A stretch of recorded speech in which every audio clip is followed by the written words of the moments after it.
দৈনিক গণকণ্ঠে আপনাদের স্বাগত জানাচ্ছি। আমি গোলাম রহমান দুর্জা।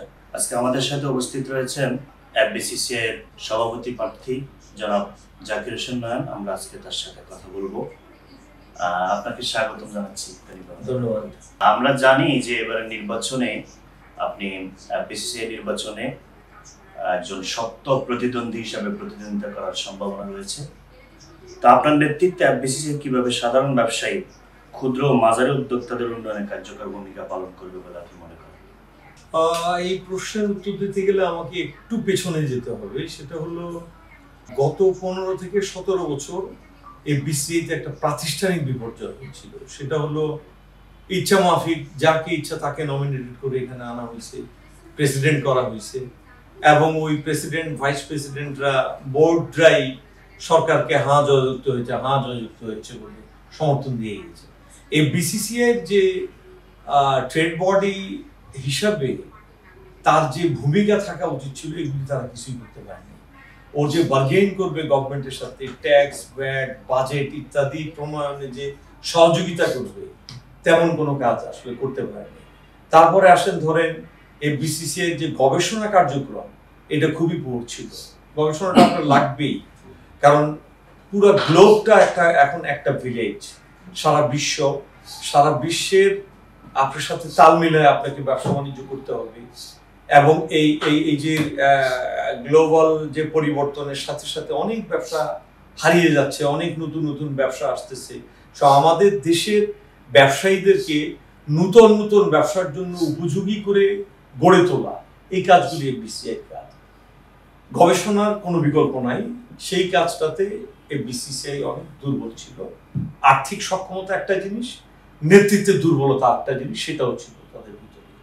এফবিসিসিআই ছিল রাজনৈতিক মদতপুষ্ট একটা সংগঠন এবং একটা সরকার দলীয় একটা অঙ্গ সংগঠনের অফিসের মতো এরা কাজ করত।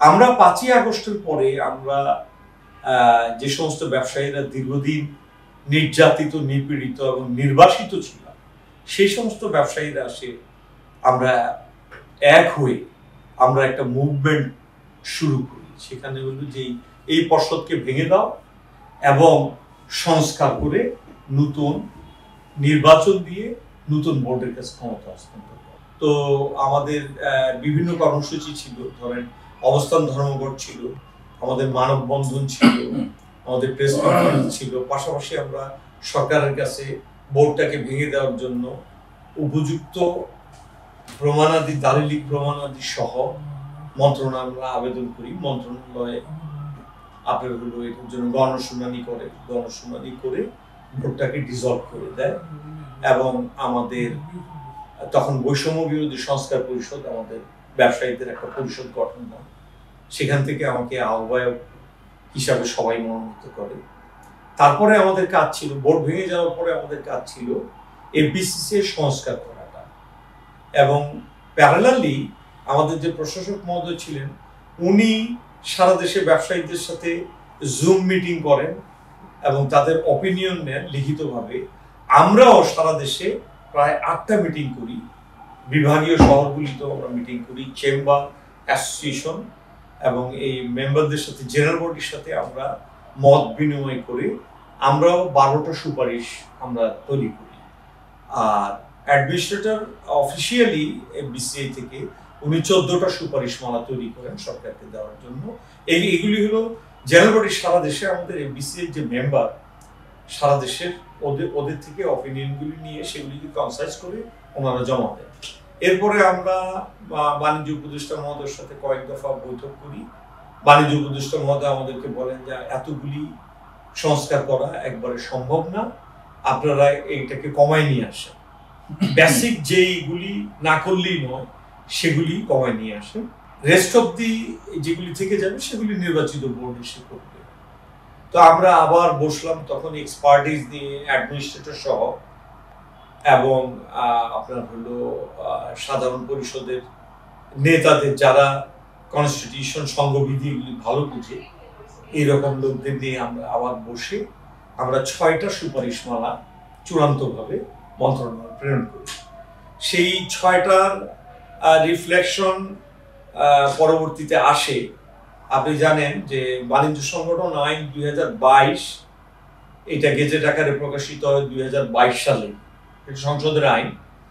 ওইটার বিধিমালাটা তখন করা হয়নি। গত মাসে এসে 20 তারিখে মে মাসে না জুনের 20 তারিখে এসে সরকার সেই বিধিমালাটাকে বাণিজ্য সংগঠন আইন বিধিমালা 2025 গেজেট আকারে প্রকাশ করে।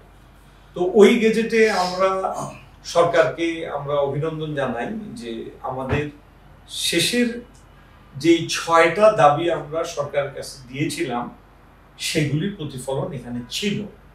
ওইগুলির ভিতরে ভেরি ইম্পর্টেন্ট ছিল হলো সভাপতি সহসভাপতিকে সরাসরি নির্বাচনে আসতে হবে, যেটা এখান থেকে প্রায় 30-31 বছর নির্বাসিত ছিল। সুতরাং প্রধানমন্ত্রীর অফিস থেকে হয়তো ওহিনাজির হইতো একজনের উপরে যে ও হবে প্রেসিডেন্ট, এরপরে একটা ইলেকশন ইঞ্জিনিয়ারিং করে তাকে প্রেসিডেন্ট করা হতো, এবং প্রেসিডেন্টকে সাধারণ পরিষদ সদস্যদের কাছে যাওয়া লাগতো না, তার প্রয়োজন ছিল না, যেহেতু সে সরাসরি ভোটে নির্বাচিত না। তো আমাদের প্রথম দাবিতে এটা ছিল যে সাধারণ পরিষদের সাথে এফবিসিসি এর যে বোর্ড মেম্বার অথবা সভাপতি সহসভাপতিদের কোনো সেতু বন্ধন ছিল না, বিকজ ওনারা এনাদের ভোট লাগতো না, ওনারা নমিনেটেড হয়ে কোনোভাবে চলে আসতেন। এই ব্রিজটা করা দরকার ছিল। সাধারণ পরিষদের যে সমস্যাগুলি, অ্যাসোসিয়েশন বা ইন্ডিভিজুয়াল যে সমস্যাগুলি, এইগুলি সম্বন্ধে প্রেসিডেন্ট ভাইস প্রেসিডেন্টরা কোনোদিন ওয়াকিবহালি ছিলেন না। হ্যাঁ, বিধিতে যেহেতু আসছে এখন সেই অনুযায়ী কিন্তু আমাদের ইতিমধ্যে তফসিল ঘোষণা হয়েছে। আমাদের মূল ইয়েগুলি ছিল হলো সভাপতি সহসভাপতিকে সরাসরি ভোটে আসতে হবে, এবং আগে পূর্বে যেটা ছিল সহসভাপতিগুলি যার যার গ্রুপ থেকে নির্বাচিত হইতো, সেটা এখন এক্স অফিসিও যারা অফিস বেয়ার যারা সভাপতি এবং সহসভাপতিকে সারা দেশের সমস্ত ভোটারদের চেম্বার এবং অ্যাসোসিয়েশন সরাসরি ভোটে তাদের নির্বাচিত হয়ে আসছে। এই মুহূর্তে যেটা বার্নিং চলে আসছে, আমাদের অনেক সমস্যা আছে। আমাদের যেমন মেম্বারশিপের কিছু সমস্যা আছে যেগুলো নিয়ে আমরা দীর্ঘদিন সাফার করতেছি। আপনার মেম্বারশিপের যে ক্রাইটেরিয়া এইটাও ভালোভাবে সেট করা হয়নি। হ্যাঁ, একটা এই বিসিসি এর মেম্বার দেশের বাণিজ্য সংগঠনের হাইয়েস্ট ট্রেড বডি, সেখানে একজন মেম্বার এখন যেভাবে সহজভাবে চলে আসতেছে, হ্যাঁ, এটাও ঠিক না। এটার একটা ক্রাইটেরিয়া সেট আমাদের করতে হবে, এখনো ক্রাইটেরিয়াটা সেট করা হয়নি, এটা একটা দিক। 2 নম্বর হইল মেম্বার বোর্ডের যে সমস্যাগুলি, এই সমস্যাগুলি অ্যাড্রেস করার জন্য আগে বোর্ডের নির্দিষ্ট কোনো বোর্ড মেম্বার ছিলেন না। আমাদের নির্বাচনী ইশতেহারও আসবে, আমি আপনাকে আগাম বলে দিই। 5 জন পরিচালককে আমরা অ্যাসাইন করে রাখবো মেম্বারশিপ আপনার সার্ভিস দেওয়ার জন্য। সেখানে 3 জন আসবে অ্যাসোসিয়েশন থেকে পরিচালক, 2 জন আসবে চেম্বার থেকে, যারা শুধু মেম্বারসদের সহযোগিতা করবে, তাদের সমস্যাগুলি, ট্রেড বডির যে প্রবলেমগুলি এগুলি সলভ করার জন্য অ্যাসাইন করা থাকবে 5 জন ডাইরেক্টর। আর বর্তমানে যে চ্যালেঞ্জটা আসছে আমাদের সামনে, বার্নিং হয়ে আসছে, সেটা হলো যে আপনারা জানেন যে এলডিসি গ্র্যাজুয়েশন যাচ্ছি আমরা 2026 নভেম্বরে। এলডিসি গ্র্যাজুয়েশনের সাথে সাথে আমাদের কিছু সুবিধা আমরা বর্তমানে স্বল্পোন্নত অনুন্নত দেশ হিসাবে যেগুলি ভোগ করি এগুলি পাবো না। যেমন আপনার হলো আমাদের এক্সপোর্টের যে সুবিধাগুলি আমরা পেতাম সেগুলি থাকবে না। 2 নম্বর হলো কৃষিখাতে ভর্তুকি আপনাকে তুলে নিতে হবে। সো কৃষিখাতে আমাদের প্রায় জব জেনারেশনে মারাত্মকভাবে এফেক্ট করবে। আমাদের কর্মজীবী মানুষের 40% হলো কৃষিখাতে ডাইরেক্টলি ও ইনডাইরেক্টলি ইনভলভ। ইকোনমির প্রায় 15% হলো কৃষিখাতের উপর নির্ভরশীল। সো ওইখান থেকে যদি ভর্তুকি হঠাৎ করে তুলে নেওয়া হয়, এলডিসি গ্র্যাজুয়েশনের কমপ্লায়েন্সে ওটা শর্তেই আছে, তুলে নিতে হবে। তো ওইখানে কৃষিখাতে একটা ব্যাপক বিরূপ প্রতিক্রিয়া আসবে আমরা আশা করতেছি। রপ্তানির সুবিধাগুলি আপনি যদি উঠিয়ে নেওয়া হয়, আরএমজি খাতটা সবচেয়ে বেশি ক্ষতিগ্রস্ত হবে, এবং আরএমজি খাতে আমাদের কিছু গবেষণার ডেটা আমার কাছে আছে, সেখানে আমরা দেখেছি যে 8 থেকে 15% হলো রপ্তানি কমে যাবে। সো রপ্তানি যদি কমে যায় আমাদের মেইন খাতগুলি, তাইলে ওইটার বিকল্পর দিকে আমাদেরকে এখনই সময় এখনই আমাদেরকে ডাইভার্সিফিকেশনে যেতে হবে আস্তে আস্তে, যে আমরা কোন দিকে। আমাদের এই সংক্রান্ত একটা সেমিনার হয়েছে, সেখান থেকে আমাদের পরিষদ থেকে আমরা কিছু প্রস্তাবনাও দিয়েছি যে এই খাতগুলিকে, যেমন ধরেন মুসলিম পোশাক, আপনাকে আরএমজি খাতটাকে আমরা যদি মুসলিম পোশাকের দিকে নিয়ে যাই, মুসলিম কান্ট্রিতে ওরা প্রচুর পোশাক আমদানি করে, সেই দিকে আস্তে আস্তে ডাইভার্ট করলে কিছুটা মেকআপ হবে। আরো অনেক খাত আছে, সেখানে আমাদের সুনির্দিষ্ট প্রস্তাবনা আমরা দিয়েছি। এরপরে আসে মেধাস্বত্ব আইন, যেটা এই যে এই এলডিসি গ্রাজুয়েশনের আরেকটা প্রবলেম যেটা হবে, মেধাস্বত্ব আইনের আমরা এখন ওষুধ প্রস্তুতকারককে আমরা কোনো রয়্যালিটি দেই না, কিন্তু আপনি এই 26-এ আমরা যখন এলডিসি গ্রাজুয়েশন করব আমাদের ওটা দিতে হবে। আমাদের আশঙ্কা যে দেখবেন যে হয়তো এই যে জীবন রক্ষাকারী ওষুধ, একটা অ্যান্টিবায়োটিক যেটা এখন 90 টাকায় কিনতে হয় জনসাধারণকে, এটা হয়ে যাবে তখন হয়তো 200-300 টাকা এক একটা ট্যাবলেটের দাম। কারণ রয়্যালিটিটা আবিষ্কারককে যে দিতে হবে সেটা কিন্তু টাকায় না, ওরা কিন্তু কাউন্ট করবে এটা ডলার বা ইউরোতে। হ্যাঁ, তো সেই ক্ষেত্রে দ্বিগুণের বেশি তো হবেই। তো ওইটা আমাদের একটা আশঙ্কা যে আমাদের এই গরিব দেশের জনগণ এফোর্ড করতে পারবে কিনা, ওষুধ খাতে একটা বিরাট আপনার হলো প্রভাব পড়বে এই এলডিসি গ্রাজুয়েশনে। এরপরে এই যে চ্যালেঞ্জগুলি সামনে আসতেছে, সেটা 26-এ ধরেন হঠাৎ করে আসতেছে। বিষয়টা হলো কি, ধরেন আপনি বায়ুসাগরে থেকে বায়ুর অনুপস্থিতিটা অনুভব করা যায় না, হঠাৎ করে যখন বায়ু শূন্য হয়ে যাবেন তখন আপনি হঠাৎ করে থমকে যাবেন যে কি হলো, তখন বুঝে যাবে। তো এইটার যে প্রস্তুতি এলডিসি গ্রাজুয়েশনের, আমরা কিন্তু এটার বিরোধিতা করেছি, আমরা সেমিনার করেছি, সিম্পোজিয়াম করেছি, বিভিন্ন ফরেন ডেলিগেটদেরকে আমরা বলছি আমরা করব না, কিন্তু আমাদের মাননীয় উপদেষ্টা মহোদয় হঠাৎ একদিন ঘোষণা দিয়ে দিলেন যে না, আমরা এলডিসি গ্রাজুয়েশন করবো আমরা। তো আমাদের সেইটার যে প্রস্তুতি, এই প্রস্তুতির জন্য এই বিসিএ প্রস্তুত না। এই বিসিসিআই দরকার এখন মানে সাহসী, শিক্ষিত, জ্ঞানী এবং আপনার হলো সৎ একটা বোর্ড, যারা দেশের জনগণের জন্য কাজ করবে, যারা শুধু সরকারের তাবেদারি করবে না, যারা শুধু ট্রেড বডি ধরে 4 কোটি, প্রথমেই হলো 4 কোটি ব্যবসায়ীর স্বার্থটা হলো প্রথম। এরপরে দিনের শেষে আমরা তো এই দেশেরই মানুষ, এই দেশের 18 কোটি মানুষ নিয়েও কিন্তু আমাদের ভাবতে হবে। প্রথমে আমি ভাববো আমার ব্যবসায়ী 3 থেকে 4 কোটি মানুষের স্বার্থ নিয়ে, but end of the day আমাকে জনগণের স্বার্থটা একটু দেখতে হবে। এই বিসিসিআই কে রাজনৈতিক প্রভাব মুক্ত রাখতে হবে। আমরা কেউই রাজনীতির বাইরে না, আমারও রাজনৈতিক একটা চিন্তা ধারণা আছে, নাই যে তা না, আমরা কেউই কিন্তু রাজনীতির বাইরে না, কিন্তু ফেডারেশনটাকে, বিসিসিআইকে আপনার রাজনীতি মুক্ত রাখতে হবে। আপনি যদি রাজনীতির সাথে এটাকে অ্যামালগেটেড করে ফেলেন, ওটা আসলে আমাদের ট্রেড বডির জন্য ক্ষতি হবে, আলটিমেটলি দেশের জন্য ক্ষতি হবে। কারণ ওই যে বললাম, আমি যদি পুরো রাজনৈতিক মদতপুষ্ট থাকি, আমার তখন ইয়েই থাকবে যে সরকারকে কিভাবে তুষ্ট রাখা। হ্যাঁ, এই বিসিএর কাজ তো আসলে সেটা না। এই বিসিসিআই সবসময় ট্রেড বার্গেনিং এ সে সবসময় লিপ্ত থাকবে। ট্রেড বার্গেনিং সরকারের সাথে তাকে করতেই হবে। দেশের ব্যবসায়ীদের জন্য অকল্যাণকর কিছু সরকার যদি করেও ফেলে, সেটার বিরুদ্ধে তাকেই রুখে দাঁড়াতে হবে। প্রথমে তাকেই সরকারের সাথে বার্গেনিং করে বুঝাতে হবে যে না, এটা করো না। আমরা তো এখন বোর্ডে নাই, কিন্তু দেখেন এই বছরের মাঝখানে যখন ভ্যাট বাড়ায় দেওয়া হইলো, তারপর রেস্টুরেন্টের ভ্যাট বাড়ানো হইলো, আরো অনেকগুলি খাতের 109টা আইটেমের ভ্যাট অর্থ বছরের মাঝখানে বাড়ায় দিল, আমরা কিন্তু প্রতিবাদ করেছি, আমরা প্রেস কনফারেন্স করছি, আমরা বিক্ষোভ করছি ওটার এগেইনস্টে। কিছু কিছু গভর্নমেন্ট কিন্তু সিদ্ধান্ত কিন্তু প্রত্যাহার করেছে। তো এই কাজগুলি কিন্তু এই বিসিআই কাজ।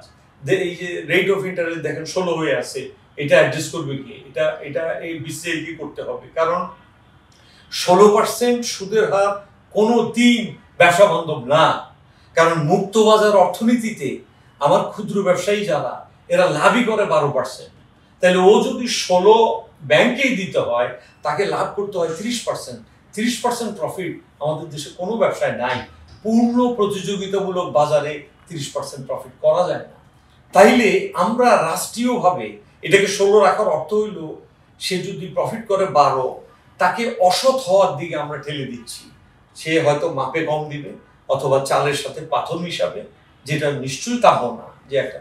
আদারওয়াইজ সে হারায় যাবে। এখন আসলে ওই সমস্যাগুলি, বিদেশি বিনিয়োগ বাড়লে তো আমাদের কর্মসংস্থান সৃষ্টি ওই হবে। সমস্যাগুলি অনেক বড়। দেখেন, আমাদের কিছু কিছু দুর্বলতা আমাদের রাষ্ট্রীয়ভাবে আছে। প্রথম হলো ইনফ্রাস্ট্রাকচারের প্রথমেই আসে, আমি তাকে জ্বালানি দিতে পারতেছি না। আপনি জানেন, গত এই যে ইকোনমিক রিভিউ রিপোর্টে গত 2 বছরে আমাদের দেশে কোনো বিনিয়োগ হয় নাই, আমাদের দেশে কোনো শিল্প প্রতিষ্ঠান তৈরি হয় নাই লাস্ট 2 ইয়ার্সে, এটা ইকোনমিক রিভিউ রিপোর্টে আছে। তো এখন 2 বছর আমাদের দেশে যদি কোনো শিল্প না হয়, অর্থাৎ কোনো জব জেনারেশন হয় নাই, which is bad sign। কি বলছি কথা বুঝতে পারছেন? এইটার অনেকগুলি কারণ আছে। এই সমস্যাগুলি নিরসন আসলে শর্ট টার্মে আপনি পারবেন না, এটা আমার ব্যক্তিগত অপিনিয়ন। আপনি দীর্ঘমেয়াদী কিছু গভর্নমেন্টের সাথে এফবিসিসি এর যে কার্যকর যে সমন্বয়, এটার আসলে অভাব থাকে। আমরা দেখি নির্বাচিত প্যানেল অনেকগুলা কমিটমেন্ট দিয়ে নির্বাচিত হয়, কিন্তু কার্যকর ভূমিকা রাখে না, পোস্ট ক্যারি করে। এফবিসিসি কে কার্যকর করে তুলতে, আরো বেশি কার্যকর, আরো বেশি শক্তিশালী সাংগঠনিক রূপরেখা দিতে আপনার প্ল্যান কি? আপনার প্রথম যেটা হইল যে নির্বাচিত বোর্ড, প্রেসিডেন্ট বা ভাইস প্রেসিডেন্টের অ্যাকাউন্টেবিলিটিটা হলো প্রথমেই দরকার। অ্যাকাউন্টেবিলিটি ওটা তো প্রথমেই আসে যে আমি নির্বাচনের সময় আমি জেনারেল বডির কাছে যাব, জেনারেল বডির সমস্যাগুলি আমি জানবো, জেনারেল বডি থেকেই উঠে আসবে তার কি কি সমস্যা আছে। ইনফ্রাস্ট্রাকচারের প্রবলেম আছে, গ্যাস বিদ্যুতের সমস্যা আছে, রাস্তাঘাটের সমস্যা আছে, ট্রান্সপোর্টেশনের সমস্যা আছে, চাঁদাবাজের মুখোমুখি হইতেছে। এই সমস্যাগুলি যখন আমি মাঠ পর্যায়ে গিয়ে আমার জেনারেল বডির থেকে শুনবো, তখন আমাকে এগুলি বাইপাস করার কোনো সুযোগ নাই। জেনারেল বডির সাথে তো সমন্বয়তা আছে, এই যে আপনাদের যে সহযোগী প্রতিষ্ঠান সমূহ, চেম্বারগুলো বা অ্যাসোসিয়েশন বা যেগুলো আছে আর কি, এদের সাথেও কিন্তু থাকে না, ভালো সমন্বয় থাকে না এফবিসিসি। এটাকে আরো কিভাবে এইটার আপনার কারণটা তো দেখতে হবে। এটার মূল কারণটা তো ওই জায়গায় যে আমি যখন প্রধানমন্ত্রীর অফিস আমাকে সিলেক্ট করে দিল, মিস্টার এক্স তুমি হওয়ার প্রেসিডেন্ট, আমার তো জেনারেল বডির কাছে যাওয়ার প্রয়োজন নাই। আমি তো মানুষ, আমি স্বার্থপর, আমি আপনার কাছে কেন যাবো? জেনারেল বডির কাছে আমি কেন যাবো? কারণ আমি তাকে দিয়ে তো আমি নির্বাচিত হই নাই। আমি প্রেসিডেন্ট চেয়ারে বসছি, আমি ওই নাজিল করে। সুতরাং যেখান থেকে ওই আসছে, আমার কাজই হবে সেই জায়গাটাকে সন্তুষ্ট রাখা। আমার কাজ তো তখন ইসে হবে না, আমি প্রপার ফাংশন তো তখন করব না। কিন্তু যখন একটা নির্বাচিত বোর্ড আসবে, নির্বাচিত একজন সভাপতি এবং সহসভাপতিরা আসবে, তাদের একটা দায়বদ্ধতা থাকবে, তাদের একটা জবাবদিহিতা থাকবে যে হোয়াট শুড আই ডু, আমার কি করণীয়, আমার কি করতে হবে। এই এই কমিটমেন্টগুলি আমি দিয়ে আসছি আমার সারা দেশের ব্যবসায়ীদের কাছে।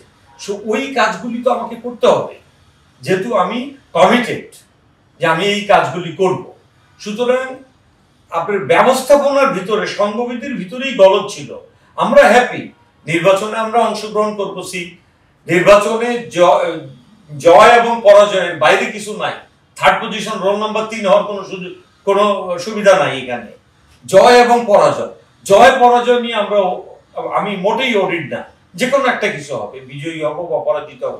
কিন্তু এই যে ব্যবস্থা, যে ব্যবস্থার ভিতরে কোনো অ্যাকাউন্টেবিলিটি ছিল না, কোনো জবাবদিহিতা ছিল না, তার কোনো দায়বদ্ধতা ছিল না, আমরা সেই ব্যবস্থাটার আমূল পরিবর্তন করেছি। সেই ব্যবস্থাটাকে চেঞ্জ করে একটা নতুন এফবিসিসি এর দ্বার উন্মোচন করে দিয়েছি আমরা, যে এখন জেনারেল বডির কাছে সবাইকে যেতে হবে, জেনারেল বডিকে নিয়ে বসতে হবে, তার সমস্যাগুলি আমাকে জানতে হবে। তার সমস্যাগুলি আমি যখন ইন্ডিভিজুয়াল জেনারেল বডির সবাইকে টাচ করব, আমার রাষ্ট্রীয় সমস্যাগুলি আমার ওখান থেকেই চলে আসবে, যে আসলে আমার ব্যবসায় মূল সমস্যাগুলি কি কি। এরকম 100 সমস্যা আসবে, আমার তো দরকার নেই 100টা। একটা টেনিউর মাত্র 2 বছর, আপনি 10টা করেন সলভ, 100টা তো আর আপনি পারবেনও না। It is a relay race. আপনি 10টা করে গেলেন, আপনার যদি পলিসি সেরকম থাকে, রাজনৈতিক প্রভাবমুক্ত সত্যিকার ভাবে ব্যবসায়ীর জন্য, তাহলে আপনার পরবর্তী প্রেসিডেন্ট এসেও কিন্তু ধারাবাহিকতাটা ধরে রাখবে, যে হ্যাঁ আগের প্রেসিডেন্ট ওনার কমিটমেন্ট ছিল 30টা, সেখানে উনি 3টা করে গেছেন, 5টা করে গেছেন। সো বাকি 25টাকে নিয়ে ঝান্ডা নিয়ে পরের প্রেসিডেন্ট আবার এগিয়ে যাবেন। এইভাবেই আমাদের দেশকে আসলে এগিয়ে নিয়ে যেতে হবে। আমাদের নতুন নতুন খাতে আমাদের যেতে হবে, নতুন অনেক খাত আছে। তারপরে আপনার হলো যেগুলি আমরা আমাদের ইশতেহারে দিব, আমরা নতুন বাজার সৃষ্টির জন্য এবং নতুন খাতও কিছু আছে, যেমন চারকোল একটা সম্ভাবনাময় খাত, যেখানে চারকোল থেকে আপনি জানেন আমাদের এখানে অ্যাশটা আমরা করে এক্সপোর্ট করি, ওখান থেকে আবার কালি আমরা আমদানি করি চায়নার থেকে, প্রিন্টারের আপনাদের কম্পিউটার বা ফটোকপিয়ারের কালিটা আমদানি করি। এটা একটা সম্ভাবনাময় খাত। এটাকে যদি আমরা, এটা জানেন যে চারকোলটা জুটেরই একটা আসলে বাই প্রোডাক্ট। এটা আগে পাটকুটি দিয়ে শুধু রান্না করা হতো, এখন কিন্তু ওইটা এক্সপোর্ট হচ্ছে, অ্যাশ করে আমরা এক্সপোর্ট করতেছি। এরকম ছোটখাটো আরো অনেক খাত আছে, সেদিকে আমাদের আস্তে আস্তে যেতে হবে। হঠাৎ করে এই এলডিসি গ্রাজুয়েশনের পর আমরা একটা ধাক্কা খাবো। এই প্রস্তুতিটা কিন্তু এই বিসিএ এর কাজ। আজকে সিপিডি যেই কাজটা করে গবেষণার কাজ, এটা কিন্তু এই বিসিএ এর কাজ, কিন্তু আমরা করতে পারতেছি না। দুইটা কারণে, আমাদের সক্ষমতার অভাব আছে, আর্থিক সক্ষমতার অভাব আছে। এই বিসিএ চলে হলো সাবস্ক্রিপশনে। আমাদের যে সদস্য ২,৫০০ সদস্য, তাদের চাঁদায় এই বিসিএ চলে। বিসিএ কিন্তু কোনো গভর্নমেন্ট ফান্ড পায় না। বিভিন্ন সময় আমাদের আনিস ভাই সময়, আপনাদের যেহেতু ভাইও ছিল, আনিস ভাই ওনারা একটা থোক বরাদ্দ নিয়ে এসে সক্ষমতা বৃদ্ধির জন্য টাকাটাকে চেম্বার এবং অ্যাসোসিয়েশনে ব্যয় করছি। আমি কিন্তু আনিস ভাইয়ের মতো ওই থোক বরাদ্দে আমি বিশ্বাসী না। কারণ থোক বরাদ্দ আপনি ওয়ান টাইম দিলেন, ওয়ান টাইম ওনার কিছু কাজে আসলো, এরপরে আবার সে সিক হয়ে গেল, এটা কিন্তু সমাধান না। আমাদের কিন্তু পরিষদের একটা প্রস্তাবনা আছে, আমরা আমাদের প্রস্তাবনা গভর্নমেন্টের কাছে দিব যে আমরা ভ্যাটের সাথে, সরকার যে ভ্যাট তোলে সেই ভ্যাটের সাথে ৫ পয়সা করে, ধরেন ১ টাকায় ৫ পয়সা করে বিজনেস ডেভেলপমেন্ট ফান্ড নামে একটা ফান্ড গঠন করতে চাই আমরা। সেখান থেকে এফবিসিসিআই কে টাকা দিবে গবেষণার কাজের জন্য, সেমিনার, সিম্পোজিয়াম এন্ড ডাইভার্সিফিকেশনের জন্য এই টাকাগুলিকে আমরা ব্যয় করব। এই যে বিজিএম এর কিছু স্বায়ত্তশাসিত প্রতিষ্ঠান করলো, তারা করে, হ্যাঁ, কিন্তু এফবিসিসিআই সেটা না। আরো একটা বিষয় এখানে আছে, সেটা না বললেই নয়। আপনারা জানেন আমাদের জনসংখ্যা 49.6% হলো উমেন, মহিলা, কিন্তু মহিলা সম্পৃক্ততা আমাদের তেমন একটা নাই। আমাদের ব্যবসায়ী মহলে মাত্র 12% হলো মহিলা। সো এইটাকে আমাদের ডেভেলপ করতে হবে। সারা দেশে মহিলাদের কর্মজীবীদের আকারে হোক, ব্যবসা, ছোটখাটো ব্যবসায়ের ভিতরে হোক, তাদেরকে সম্পৃক্ত আপনাকে করতে হবে। মহিলার সম্পৃক্ততা না বাড়ালে ইকোনমি কোনোদিন সাস্টেনেবল হবে না। আমাদের প্রায় ৩ দশক পরে এই যে সাধারণ পরিষদের সদস্যরা সরাসরি ভোটাধিকার প্রয়োগ করছেন প্রেসিডেন্ট, ভাইস প্রেসিডেন্ট পদে। আমি বিশ্বাস করি আমাদের ব্যবসায়ীরা অনেক বুদ্ধিমান, অনেক বিচক্ষণ, ওনারা যাতে যোগ্য নেতৃত্ব, যোগ্যতম লোককে ওনারা নির্বাচিত করেন, ওনারা যাতে ওনাদের বিবেক বুদ্ধি দিয়ে ওনারা বিচার বিশ্লেষণ করে কার হাতে এফবিসিসিআই, এটা একটা আমানত, এফবিসিসিআই প্রেসিডেন্ট এটা একটা আমানত। সো তারা ভালো আমানতকারীকে ওই চেয়ারে বসাবেন, এটা আমি বিশ্বাস করি। আমাকে ভোট দিন, আমি এটা বলি না, আমি দোয়া চাই। আপনি কি মনে করেন যে আপনার প্যানেলটা সেরা? কি কারণে সেরা আপনার প্যানেল? আপনার প্যানেল নির্বাচিত করলে ভালো থাকবে ব্যবসায়ীরা, ভালো থাকবে বাংলাদেশ, এটা আপনি কি কারণে মনে করেন? আপনি হয়তো ইতিমধ্যে অবগত আছেন যে অলরেডি ৩ থেকে ৪টা প্যানেল মাঠে বিদ্যমান। আমাদের নির্বাচিত হলে আমরা কি করব, এলডিসি গ্রাজুয়েশন হওয়ার পরে আমাদের যে রাষ্ট্রীয় সমস্যাগুলি আসবে সেগুলি কিভাবে অ্যাড্রেস করব, এফবিসিসির ভিতরের অর্গানোগ্রাম কিভাবে করব, রিসার্চ উইং কেমন হবে, কিভাবে করব, এই জিনিসগুলি নিয়ে ইতিমধ্যে আমরা গবেষণা আলোচনা করে আমরা একটা রূপরেখা তৈরি করে ফেলছি। অন্যান্য প্যানেলগুলি শুধু ভোট ক্যাম্পেইনে আছে, তাদের কিন্তু সেরকম কোনো রূপরেখা নাই। ওই বিবেচনায় এবং আমরা যে এই রিফর্মটা বর্তমানে ৩১ বছর পরে যেই রিফর্মটা হলো, যে সংস্কারটা হলো, এইটা আমাদের অক্লান্ত পরিশ্রমে সাধারণ ব্যবসায়ীদের প্রাণের দাবিগুলিকে আমরা সরকার থেকে আদায় করে নিয়ে আসছি। ওই সমস্ত বিবেচনায় আমি মনে করি আমাদের পরিষদ সবার থেকে এগিয়ে আছে এবং আমরা সারা দেশের সমস্ত ব্যবসায়ীদের সাথে সার্বক্ষণিক যোগাযোগ রক্ষা করে আমরা এগিয়ে যাচ্ছি। আপনারা দেখছেন দৈনিক কর্ণকণ্ঠ, সবার কথা বলে।